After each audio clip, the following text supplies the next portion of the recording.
Good morning, Cultivate family. I hope you're all doing well.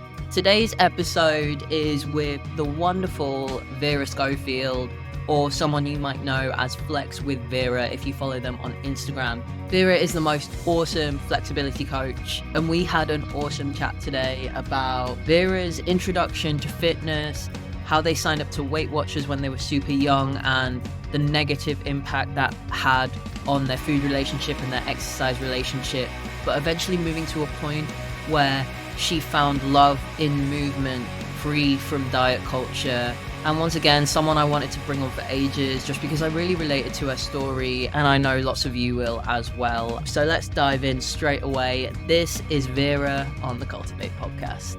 Vera, thank you so much for joining me today. I really appreciate you giving me some time. How is your day going so far? Are we good? Yeah, we're good. I had my little walk. It's sunny out. It's a little bit chilly today.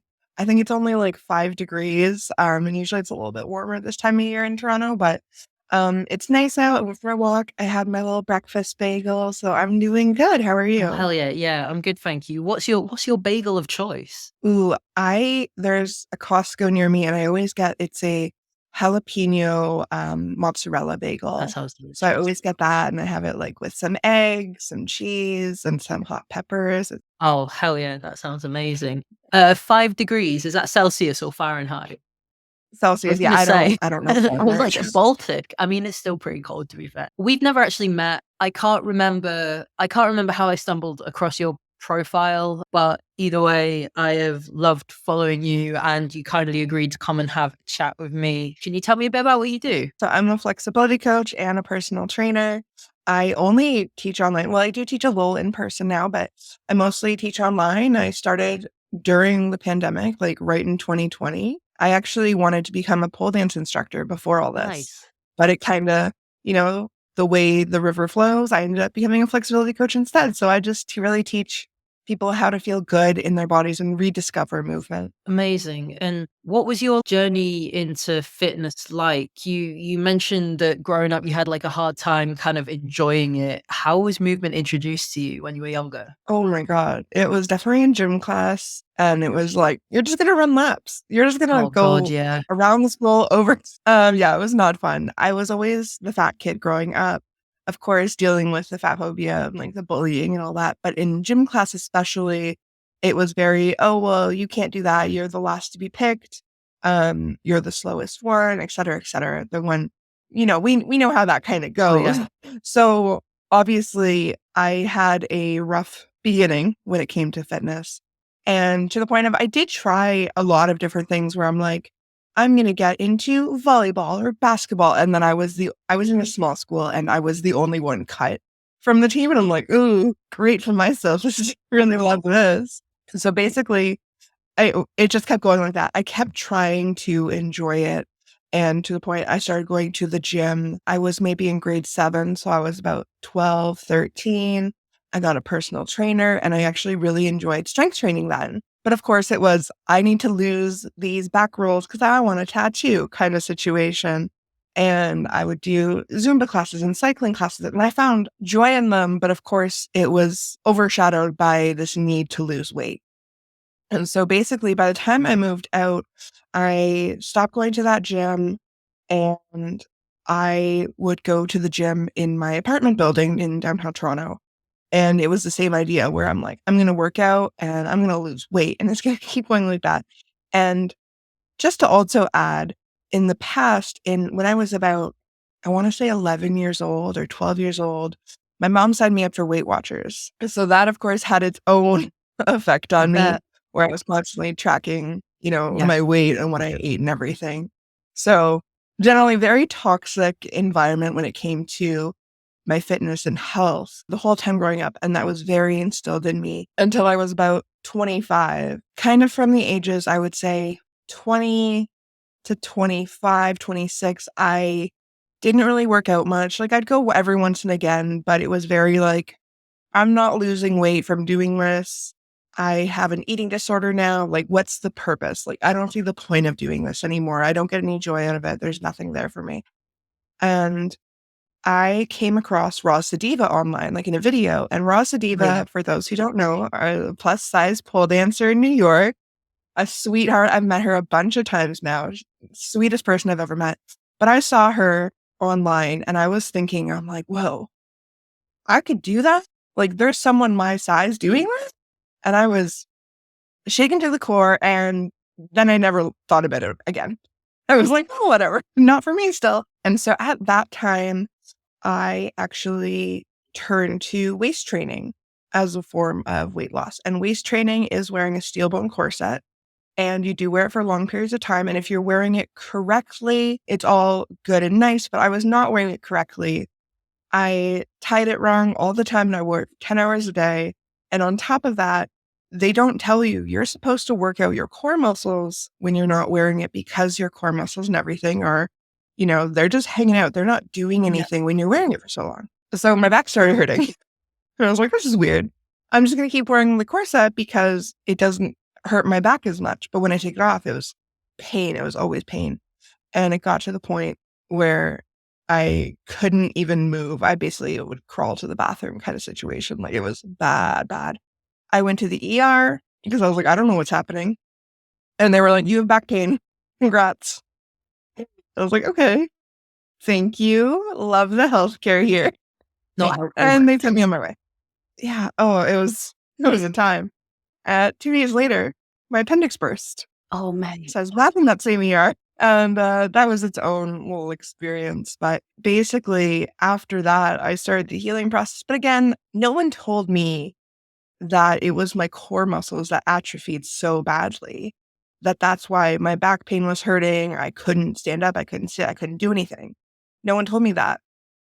And then one day, my friend had her birthday party at a club, and we went to this club, and they had some pole dancers there. And I saw them, and I thought of Roz. And I'm like, oh, I'm going to do this. So the next day I signed up for my first pole dance class. I also signed up for a splits class.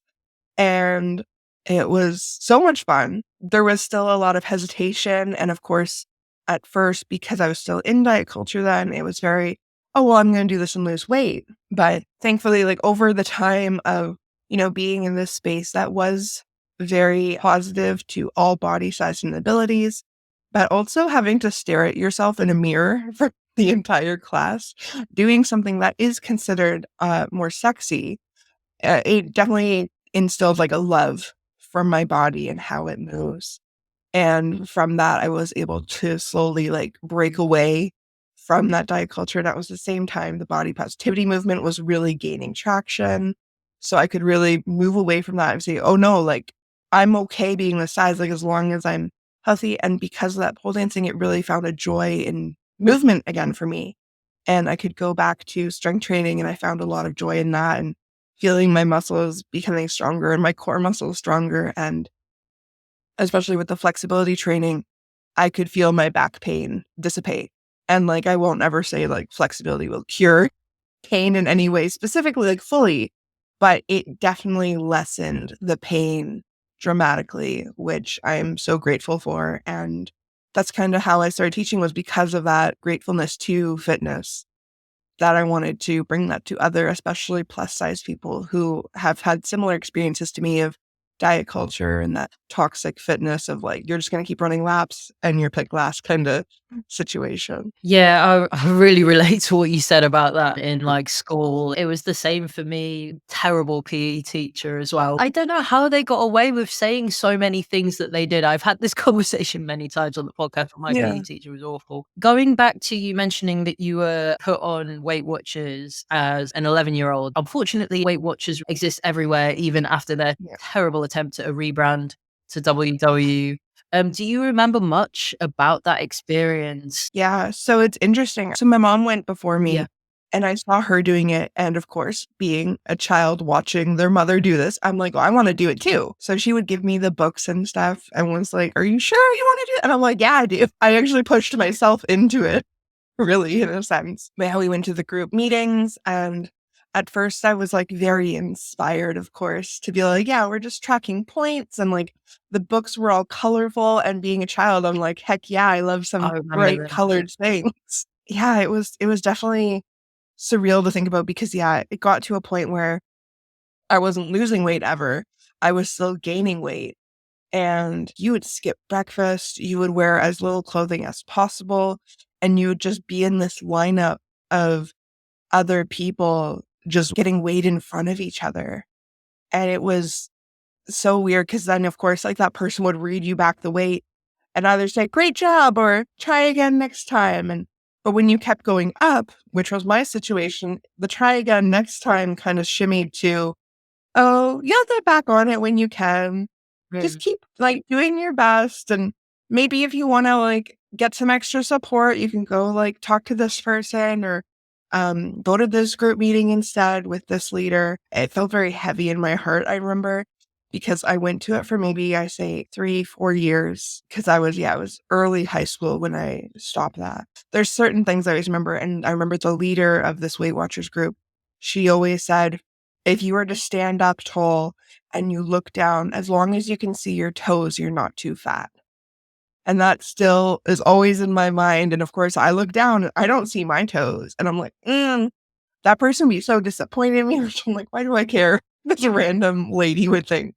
But it definitely was a very toxic environment that was, of course, veiled as we're doing something positive for ourselves. Yeah, I remember I never went to any of the meetings with my mum. She did it too, but we had a blue binder in the house. It was like a folder, and Yeah. it almost made it seem like a game, especially to a kid. Oh, yeah.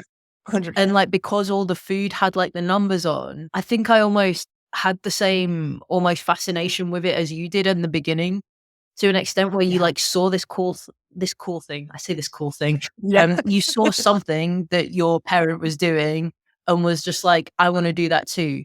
And the other thing, did you ever have those like I don't even want to call it a supplement, but those like meal replacement shakes called Slim Fast? My house This was one, like yeah. full of those in the 90s, to the point where like I was almost jealous because I wanted the nice milkshake. And Yeah. it's wild. And do you lot have Slimming World out there in Canada as well? No, I haven't heard of that one. That one is a similar model and Okay. it does everything based off sins. So like it's a whole banana is not a sin, but a mushed banana is like 3 sins. Oh, It's bonkers. It's truly wild. But yeah. I don't know. I'm guessing we may be around the same age if we've had like a similar experience with the Weight Watchers Yeah. thing. I think almost like the language and stuff and the body hang-ups it can instill in you must have been so damaging. And you know, them almost saying like, "Oh, you're the right weight if you can see your toes." It's just not a marker of health in any Yeah. way whatsoever. For sure. Yeah. Now, with the knowledge I have, I think of people who have, like spinal conditions, like, Yeah. if they have lordosis or kyphosis, and I'm like, that's going to change it so dramatically too, just because of how our spine is positioned. But yeah, apparently it was like, yeah, if you can see your toes, you're okay. And I can only think of now, like the amount of people in that space who at the time were larger than me. And I can only imagine how they must have felt hearing that. And they're like, oh, well, I'm too big. I'm like, because of course, when I heard it, I'm like, oh, I'm in the clear. Like, I can still see my toes because I was a child. Yeah. I can only imagine what those adults who were also there just taking that in, who have dealt with, a lifetime of this, how they must have felt hearing that kind of thing too. Yeah, just a constant like culture of body shame essentially. It's almost like they advertise community as like the benefit of it. And obviously, as both of us know, community is really, really powerful. But a community like that with a lot of like misinformation, it's almost cult like in a sense, isn't it? I listened to a podcast not so long ago called The Cult of Weight Watchers. It was wild. You know what? As you're saying it right before you said cult, I'm like, sounds like a cult. Every time I think of back when I was into that, I'm like, oh, because I also went into Noom Oh yeah, when they me first too. came out. And of course it's gamified, right? Like you see it and you're like, yeah, red food, yellow, great. Like, let's do that. And then you're like, for me, actually, I did lose weight on it. And then the second year came and it renewed my subscription. And I had no support. They gave me zero support after that. And they were like, you can just retake the course. And I'm like, I don't want to do that. That's why. And so they're like, okay, well, you're on your own. And I'm like, okay. And of course, I gained it all back and then some because it wasn't a sustainable weight for me and how I lost that weight was not sustainable. So of course I gained it back. But yeah, it was so interesting to see how this company, when you first give them all your money and you do it, they're like, yeah, we're here to support you. We have these groups, you have all these resources. And then after kind of that first year, they're like, we just want your money, actually. We don't want to help you do anything. Yeah, and I think, promoting like behaviors that are unsustainable, and obviously different levels of energy expenditure and different amounts of energy are different for everyone. And if someone's teaching you a practice that's unsustainable, once you stop that practice, it's gonna have a different outcome. And again, just lack of like information about that. And I wonder if that's why like the Weight Watchers, the Nooms, the Slimming Worlds, they can keep their business model afloat because these people leave them. They maybe stop doing the unsustainable practice. They see a bit of weight gain or weight fluctuation and they panic, and then they go back because they're supported in their unsustainable practice at that group. Maybe when they've gone back to a more intuitive approach, they're taught that that's bad because they might see weight gain or weight fluctuations when they're actually might be eating more mindfully anyway than relying on the number system. Yeah. Like I found for me, it was definitely like trying to rely on this type of food. It was not sustainable for me at all. And of course, yeah, that was when I started gaining, I was like, okay, I'll pay again in hopes that I will lose again. And that's when they're kind of like, oh, you're on your own. Like we can put you through it again, but we're not actually going to do anything because we've done all we can kind of situation. And it was like, oh, being completely let down by this community I thought I had. But of course, in the end, it's a corporation that is trying to get money, make money off you because you're in a larger body or want to change your body in some way. Yeah, like it's almost capitalizing on like vulnerabilities as well. I think the thing that really grinds my gears about Noom, I could talk about this for ages, but is the way that they market themselves to be like, oh, we're like the healthy way to diet, we're the healthy way to get healthy. And it's just like, you're no different to every other. You're just like branded a little differently. You look a little bit more modern and you slam on the other ones, but you are just the same. Oh, the exact same. And I do agree. It's really the marketing, and whoever is running their PR team is doing a great job, which is, terrible because they are 100% feeding on people's vulnerabilities here. Like I'm currently reading a book called The Belly of the Beast. Oh, yes. Which is about anti-fatness as anti-blackness. And it's super interesting read. I'm only 2 chapters in and I already am in love with this book. I saw that on your story and immediately was just like, put that in my notes for the next book I read. It's amazing the facts Deshawn, the author, is putting in. And, one of the things is like any insecurities we have in our bodies are not insecurities from ourselves. Like they're not formed within us. They're formed from society being brought onto us. And that's exactly what Noom, Weight Watchers, all these ones are doing, where it's like, oh, well, we created an insecurity. You have it now. So let's profit off it. And I think it's such a disgusting model. But of course, it works because so many of us have those insecurities and we want to fix it in some way. A lot of coaches as well, a lot of fitness professionals, like even online coaches. I don't want to say like you and me, but people that do similar things to us, they work online to support people with fitness. A lot of those people do the same. I heard someone called Johnny Landels, who's like an intuitive eating coach. He put it really interestingly in a podcast one day that I listened to, where he said, if you went to a desert island with 50 other people, different ethnicities, different body types from all different parts of the world, there was no currency, there was no mirrors, you had no clothes, there was no government, there was no capitalism, would you still feel the same way about your body, or would you not notice? Yeah. That's a deep one. Yeah. Because once you start thinking about it, like in like an extreme situation like that, it's, like, why would you even? Like, I think we have bigger things to worry about than how our bodies look and are being perceived by other people. Yeah. And I think the fear of being perceived is something that definitely comes up a lot with a lot of people that I work on, like things like gym anxiety with, and like the, wanting to take up space. And it is just so hard, all of the ideals that are kind of just put on us for our bodies to look a certain way. But like bringing it back to when you went to that pole dancing class for the first time after you signing up, what was like the vibe when you got there that made it feel so much more positive and welcoming and less shamey? If that shamey, I don't think that's a word, but you know what I mean. Yeah.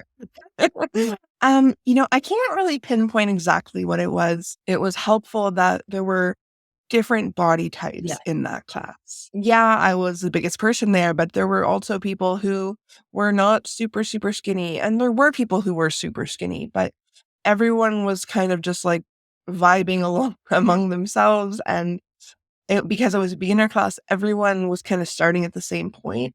Some people were picking it up, some people weren't.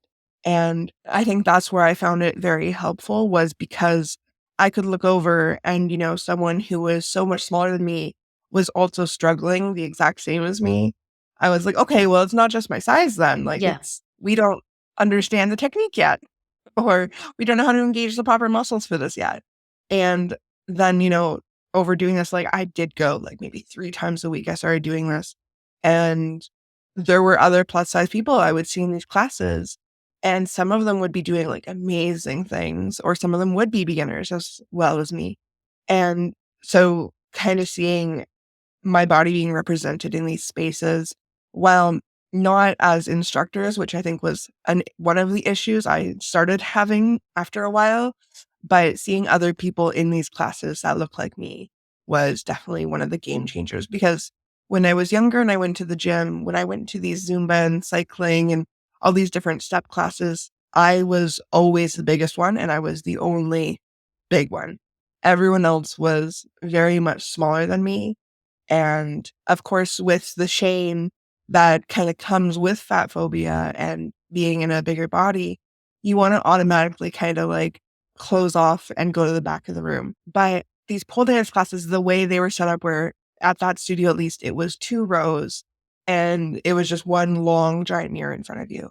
And so often you didn't have a choice of being in the front or back, because it was always a full class and you just got whatever pole you got. And so oftentimes I would be in the front and I would be beside the instructor, and doing that and kind of taking up that space, whether I wanted to or not at first, definitely helped me kind of feel more confident, because I'm like, okay, like I know people can obviously perceive me and see me because I'm right beside the instructor. So let's do my best, because I want to for myself anyways, to kind of show other people like, hey, this person in this body can also do this thing just as well. Yeah, that's awesome. And I think like mirrors can be such a hard point, especially going into like a sport or a class where like you've not tried it before. You're almost scared to look. And a lot of the time, like mirrors are pretty helpful in terms of checking your form, especially when you're like working out alone.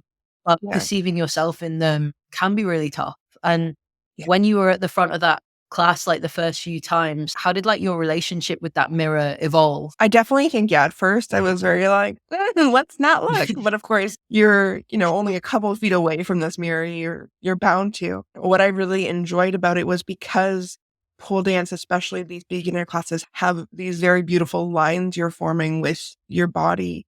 I could really take note of that and take note of the form to see, oh, this is how my leg extends. And when I turn, this is how it looks. Yeah. And I really just found a visual appeal in that, the same way anyone would find dancing visually appealing. But to be able to see that in yourself definitely shifted everything for me, because then I could see, oh, like I'm the one doing it. It's not like me watching someone else do something. It's, no, this is my body moving in this way. And of course, in these classes at the very end, we were encouraged to record ourselves. Nice. Whatever song, and it was just kind of a freestyle, but they were encouraging us to record it to kind of watch and again check our form for the future. But being able to do that and again watch myself later, I'm like, oh, like that actually looks really nice. And like, oh, look at my body doing this. I didn't realize my body was actually doing that. And it definitely changed, because at first it was very not recording myself. I would rather put like blinds in front of this mirror to, no, let me make sure I'm watching myself in this mirror as often as I can, to make sure like the lines I want to create are as beautiful as they can be. Amazing. Would you say that like that was maybe like the light switch moment in movement not just being a means to change your body, or was that underlying still there for a minute or so as you was working through that? It was a little bit underlying, like maybe not a light switch, but one of those like gradual Dimmer. light dimmers. Yeah, it was like a dimmer kind of situation. Because at the same time, I was doing my flexibility training at that same Yeah. studio, and I really liked doing the splits training. So when I was younger, I was doing like baton twirling, Nice. and I I couldn't do the splits or anything. I couldn't do anything very like flexible or anything like that when I was young. And as we started doing these splits training classes, at the end we do the splits. And I could never really get that far, but I was like, wait, I like how this feels. Like it feels nice in my body to stretch.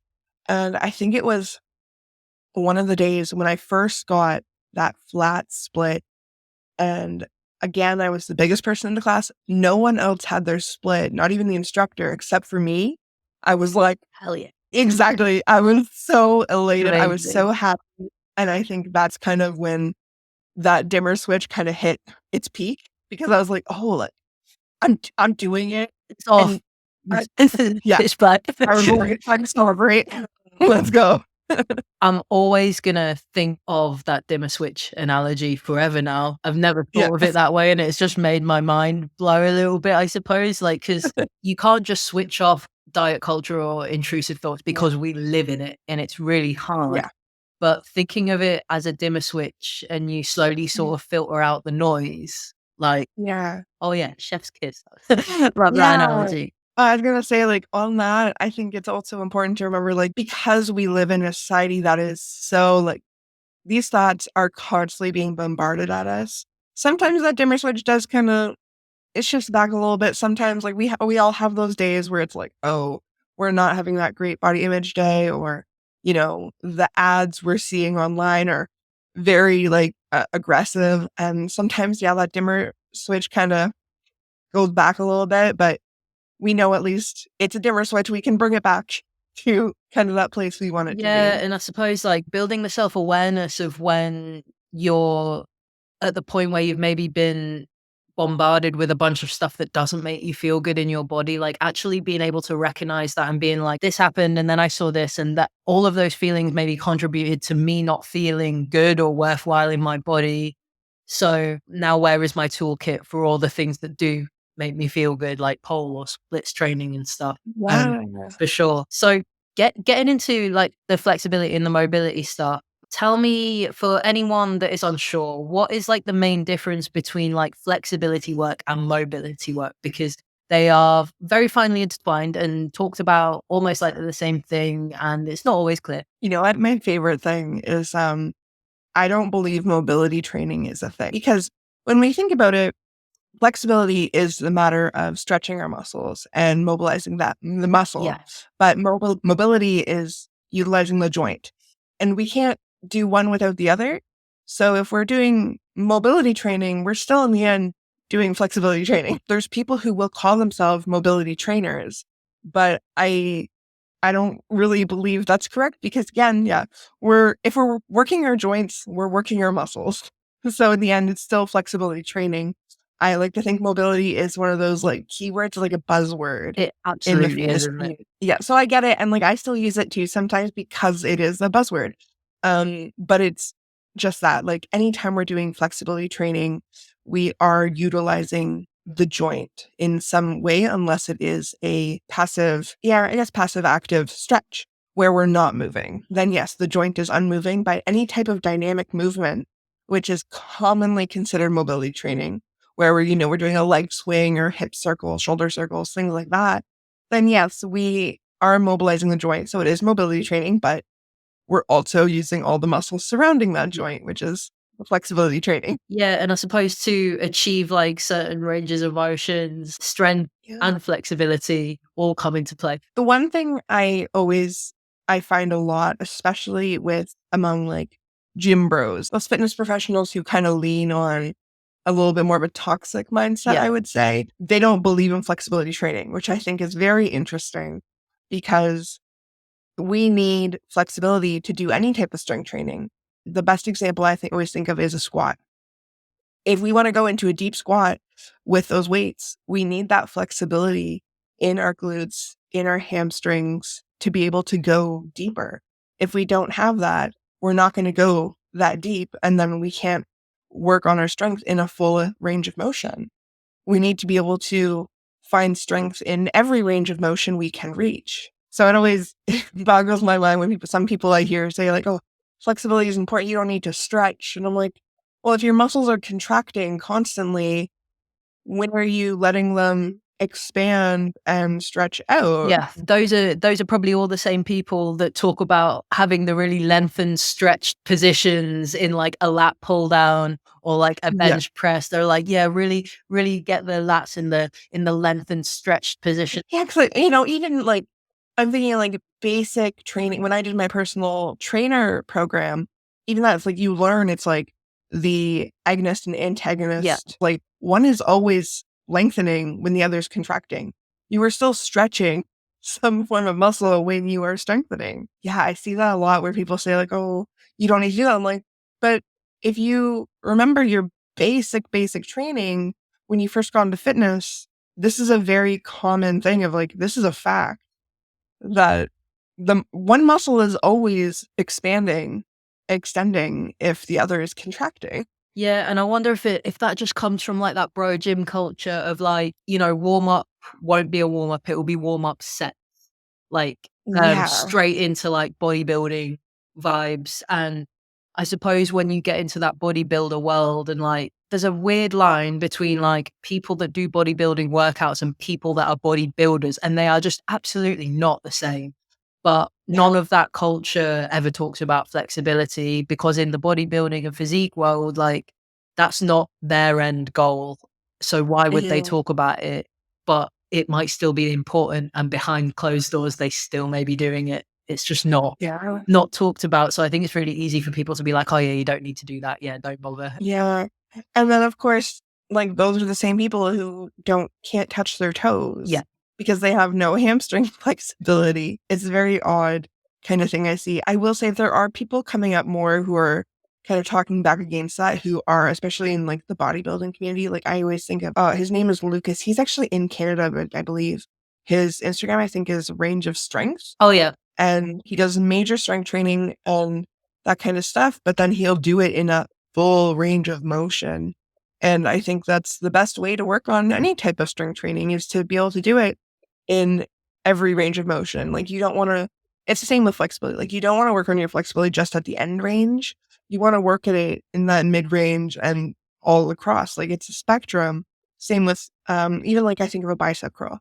Like, yeah, you want to bring it up towards your shoulder, but what about if you're holding it in that midline position? Like you want to be able to have that strength there too. Yeah, 100%. And I think also what's coming into that world a little bit more, like the people that are actually talking more about that stuff, they're calling it like science-backed training. And it's like, are you just like being more mindful about all aspects of training and now you've got a name for it? So all the bros are like, I do science-backed training. I don't just train, I do science. Oh, there's a guy in the UK I actually do his program, and his name's Dan. I can't remember his last name, but he has an account called Flexibility Research. Yep. And I think of him, I'm like, I think what he does is definitely science-backed in the sense of he reads scientific paper after scientific paper. But these gym bros who are calling it science-backed training, they're not doing that reading. They're not doing the reading. Yeah, they're like, they watch a video and they're like, this is science-backed. If someone is not including much flexibility training at all in their like day-to-day alongside their strength training, how can it work alongside strength training? How can it build in for someone that's never tried it before? What is their best entry point to it? I always suggest anything works, as little as it may be. That's okay. We work our way up. Like I think again with anything, we can't just go like full force at it. Like we will hit a wall and that will be the end of it. We want to take our time working into it. And I think if someone is starting at 0, but they're already doing strength training, focus on the warm up then. Focus on that dynamic movement of mobilizing the joints. And then they can look to add to those static passive stretches they would do at the end of the sessions. For example, like if it's a leg day, they'll do their forward folds. They'll sit in a deep squat and do some rotational movements, or they'll take their time in that. I think on average, it's usually suggested like 15 to 20 minutes, but maybe if you're starting off, just do 5. Just do 5 minutes, and then you can work your way up. Like, I'm, of course, being a flexibility coach, I will do my stretches for a solid hour afterward because I just really enjoy it. But, doing just like small things, and we don't even have to hold it super, super long. Like, I think 20 seconds is kind of a good baseline for people who don't normally do stretches that are being held. But I would also like to note that we never hold stretches before we actually do the bulk of our workout.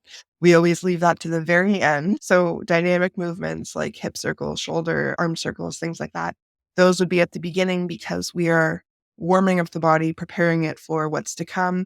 Those static stretches that we hold are when we can actually let our body kind of cool down, bring our heart rate down, and kind of remove that any lactic acid from our muscles. If someone's never done any sort of static stretching after a workout, is there any mistakes that you often see people make when they first start incorporating it that would be good for people to avoid? I find it's the spine position. I see a lot of, for example, again, I'm going to use the forward fold as the example here. A lot of people will round their spine dramatically, and that takes out a lot of the stretch in the hamstrings. So I would say for people who are really new to it, use a mirror. Mirrors will be your friends with that form. And we want to think of keeping a neutral spine for something like a forward fold, where we're trying just to reach towards the feet. But also to use props. I love, I even taught a class yesterday and people were like, I never use props. I'm a big fan of props. I go to a yin yoga class with a friend and we have all the blankets and boxes and Yeah. Yeah. Like, and we have to remember, like, sometimes we don't always have access to like traditional stretching props, and we can use like a chair. Yeah. We can use the wall, a bench, even things like that. So, for example, again, forward fold, if we can't touch the ground, maybe we're bringing our hands to a chair or our knees so our arms aren't just like flailing in the wind. And then we don't have to worry about our shoulders getting stretched in a weird way from that position. We can actually just focus on the hamstrings like we intend to for that stretch. Yeah, that's really good advice, actually. In terms of like household props, you mentioned chairs, like anything else that would come in handy, like household wise, instead of thinking you need to go and buy like a ton of like yoga blocks, anything else that you enjoy Yeah. using? It depends what you're using it for. So yeah, sometimes pillows, I would also suggest like thick books. Oh, yeah. I love grabbing some like textbooks I have laying around, stacking them up. The chair is a classic. What I usually suggest for people who want to use like a yoga strap but don't have one of those, I say a scarf, a belt, a dog leash even. I know some people who really love just using leggings. And just like really we want like for a yoga strap specifically, it's something that doesn't stretch too much is what we're looking for. But I know, yeah, with blocks, sorry, I actually know of someone who uses paper towel rolls, like full paper towel Oh, rolls. nice. I think really it's when it comes to props, it's like just being a little bit creative with what you have around, because like you don't have to go and spend the money because like some of these props are expensive. um, and like you don't have to spend the money if you don't want to. Like you can find something around as long as it feels sturdy and stable, whatever that is. Then why not use that instead? Yeah, 100%. That's awesome advice. And coming down to like different stigmas that are like associated with flexibility work, a lot of people will almost feel like using a prop or doing like a scaled version of a movement that isn't necessarily like a full range of motion for what they're wanting to achieve. They'll often feel like that makes them like inferior or, like not flexible enough to even practice. And what would you say to people that feel like they have kind of shied away from like using those aids or those scaling options? The props can be used to help you or challenge you. I think a lot of people forget that a lot of these props can be used as like a major, like an advancement Yep. even. But really, I think it's a matter of understanding that, hey, sometimes our body is not always where we want it to be. And even like, I think even for ourselves, people who do train very consistently almost every day, some days our bodies are not just going to be where they are the day before. And we also have to remember like things like sleep, what we've been eating, right? Our hydration, our stress levels, like all of these play a factor. And so sometimes, yeah, like we're not going to be able to go as deep into that stretch as we want, but we also have to give ourselves some grace and some kindness to remember like, hey, there's external factors happening here too that are affecting this, especially for those people who feel like they can't stretch at all. And they're like, well, why should I bother? We have to remember that, hey, if we keep going with it, it will get better. Wherever we start now is that starting point, and it's only uphill from now. And like, of course, that uphill still has some bumps, of course, but generally uphill. And once we start going along that, we start discovering how our body moves and reacts to these things. And then we can also start feeling, oh, this muscle is engaging or this muscle isn't, or we feel this muscle releasing now. And especially for those who deal with pain, over time with these stretching, we can kind of notice a lessening of that pain. And a lot of people I find of my students who are like, well, this pain is here forever. And then they start stretching and they're like, even after like a session or two, they're like, I don't know if it's the stretching or like my mindset shift, but I don't feel as much pain. And in the end, I don't care if it is a mindset shift or the stretching, but you're feeling less pain. Yeah. And that's the important thing here. Yeah, if the pain has lessened as a result of doing a practice, if the pain is less, it definitely doesn't matter. How can people with like a chronic pain condition that causes like muscle soreness or joint to hurt, how can they work in flexibility and approach it like safely? I think it's really for all people. It's a matter of that kinesthetic awareness. So that mind body connection. I think it does take some time to really recognize, but doing small movements that feel comfortable in your current range to help recognize that can be that game changer for you. Because then you kind of see like, okay, well, if I go into this and it's not painful, but maybe uncomfortable, that's okay to keep moving into that. I always think, of course, if a rate of perceived exertion scale, but when it comes to stretching, we never really want to go past a 6. Yeah. And 10 being kind of the most exertion we've ever put into something, 1 being nothing. We don't even want to go past the 6, because once we start going past that 6, then it can kind of potentially lead to a territory of injury when it comes to stretching. And so I think 6 is that kind of good range to be like, okay, like I'm feeling a stretch. It's a bit uncomfortable, but in no way is it painful. And of course, for those with chronic pain where it's like, well, everything is painful, we don't feel more pain. Yeah, not making it worse for yourself, essentially. Exactly. Yeah. And I think also to remember, if you do feel like you're going into pain, that you have to come out of it slowly, because if we come out of it too fast, then the chance of injury is greater. So we have to be very mindful of moving out of the stretch and lessening that intensity back to where we feel okay with it. Yeah, so almost easing out of it in the same way that you would like want to ease into it and not just like jump and land in the splits as part of it. Yeah. Yes. Sure. Not something I'd normally recommend. So one of the last things I wanted to touch on is like the kind of stigma that's associated with folks in bigger bodies and doing flexibility training, and those kind of blanket statements that folks can't be flexible, they can't have a full range of motion in everything, they can't have healthy joints, which we obviously know is absolutely not true. But for people that might have had that put on them by another person, what advice would you give to someone who'd been basically told, maybe even by a GP, that they should be losing weight to ease off on their joints and become more flexible? I would first by saying diversify your feed, especially on social media. Like follow different body types doing different things. I follow a lot of ice skaters and ballet dancers who are plus size, and I have no interest in doing either. But seeing them do what they're doing, I'm like amazed every day. And so that'd be the first thing. The second thing is to remember, yes, we do have more load on our joints because of our body size, but that doesn't mean we can't strengthen our muscles to protect and support that weight on our joints. I think a big thing is, oh, like fat people have knee pain. And it's like, okay, but are we working out? Are we strengthening the muscles surrounding our knee? Because if we're not, then it makes sense there's knee pain. But if you're strengthening it, then that knee pain will definitely lessen, and stretching it will definitely lessen it. So it's a matter of remembering like, hey, like, yes, we do have an added load to our joints, but we can offset that by strengthening the surrounding muscles. And that doesn't mean losing weight in any way. It means strengthening what we already have. Yeah. And, it's all relative, isn't it? Like the load or the mass of a person's body having the strength to support it. Sorry, my dog's just decided to scratch. I don't know if you know that. It's like accumulating the strength to support your body. That's not just for people in bigger bodies. That's for everyone. And Oh, yeah. someone can have knee pain in anybody because they lack the strength to support it. It's funny. I have 2 friends and a student, and they're all so much smaller than me, and they all have joint or knee pain.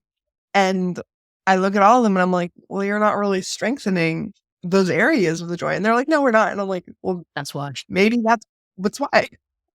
Yeah, I think it's really easy to also think that like, oh, I'm too big to do that sport, or like I'm not in the right body to try this and to try that.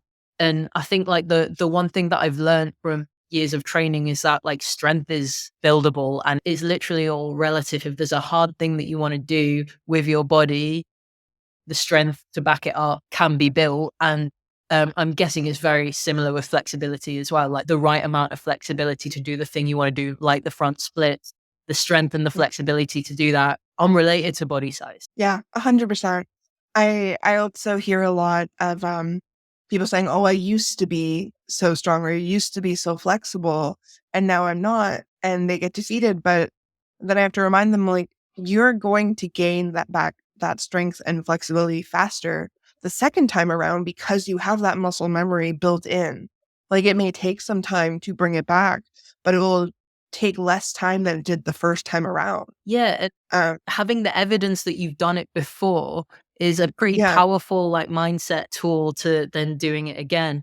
And I think the other thing is it's really easy for so many of us to fixate on like, I used to be like this, I used to be like this. And then our environment's changed. So for whatever reason, we're not as strong or we're not as fast, but changing that environment again, it's not a be all and an end all. And I think like for anyone that used to be strong, that used to be flexible, but now aren't, like your life may have changed like ridiculously. Like, do you have a different job? Do you have a family? Do you have people depending on you? It's a case of that, not all having the same 24 hours in the day to necessarily dedicate to strength or flexibility training, is it? Yeah, 100%. No, I definitely agree there. On the back of this, for all the people that struggle to stay consistent with their workouts, because that's hard enough at the best of times, especially when people have very busy lives and the world is just asking a lot of them, having the spoons and the energy to train. How can they stay consistent with their flexibility training alongside their strength training? So like I was saying before, when you're adding on to your strength training, anything counts. It doesn't have to be a super long time. I even suggest people like doing hip circles when they're doing the dishes, or standing on your toes to work on your balance when you're brushing your teeth. I very much believe in adding on to something you already have a consistent habit. So if maybe it's, you stay in bed for 10 minutes every single morning, why not do some like windshield wipers where your knees go back and forth to help open your hips while you're doing that, while you're laying in bed staring at TikTok or whatever it may be. It's small steps that will lead to greater progress. So yeah, it's adding little things in when you can is going to be the best way forward for it. 100%. Awesome. That's amazing advice. I'm sorry, I don't know if you can hear Aubrey. She's like got a slipper and she's just being, you're just being you, aren't you? I don't know if you can see her. Oh my God, what a cutie. So to anyone listening to this who's in a bigger body that struggles to take up space in gyms or classes, what tips and advice can you give to them? They are maybe anxious to go and take up space in their regular commercial gym, or they want to go to a class, but they feel like everyone in the class is a certain body type, and that essentially makes them feel not welcome. But at the same time, they maybe lack an inclusive space to find that. I would say take your own time. Like, don't feel pressured by other people. But I will say, if you have a support, that's probably the best thing, especially if it's like a group class. Go with someone you feel comfortable with so you can lean on. And maybe if it's not even going with that person, but maybe having them on your phone, you can text them. They know you're there, so they can be there kind of as support when you need it, I think is usually the best thing, because having a community to rely on in these situations when you have anxiety coming on, or doubts or insecurities, like the best thing is having that second voice saying, hey, like, you're good, you got this, you're going to kill it, is a big thing. I would also really suggest wear what you feel comfortable in. I know a lot of people, especially in the gym setting, like a lot of people will be wearing like, those biker shorts and a sports bra. And if you don't want to wear tight fitting clothing, do not feel pressured to. I want you to wear what you feel comfortable in, how you feel comfortable to move. And, if you're in a box gym, scope out the place before if you're able to, and figure out your plan ahead of time saying, I'm going to do this, this, and this. Then you have that plan. So you're not just kind of standing around like, oh no, what do I do next? People are perceiving, people are looking, like have that plan going in saying, I'm going to go here.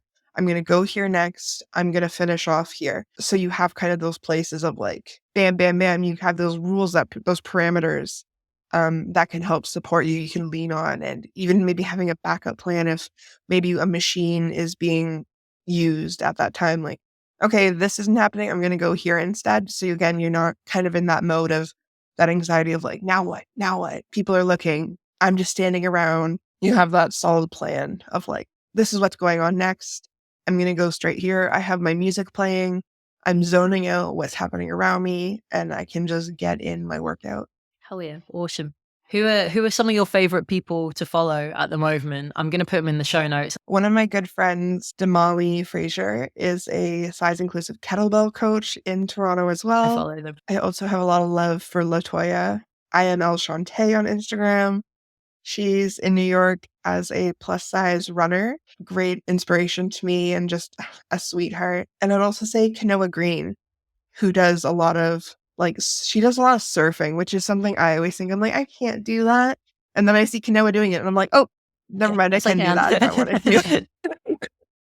Hell yeah. We'll put all of these in the show notes. Thank you so much for coming on, mate. It's been an absolute pleasure to have you. Awesome. No, it was so lovely chatting with you today. Hell yeah. That was Vera Schofield. What a wonderful human. I was so pleased they wanted to come on. As always, if you have any questions about the podcast today, feel free to slide into my DMs. If you are wanting some support with your own training, I would absolutely love to help you. If you want to talk about grabbing one of my coaching slots that is coming up in May, I'm going to be opening 2. So head to the form in the show note. Tell me a little bit about yourself, what you're struggling with. And yeah, let's have a chat about it. Have an awesome rest of your week, Cultivate family. Take it easy. That is me out.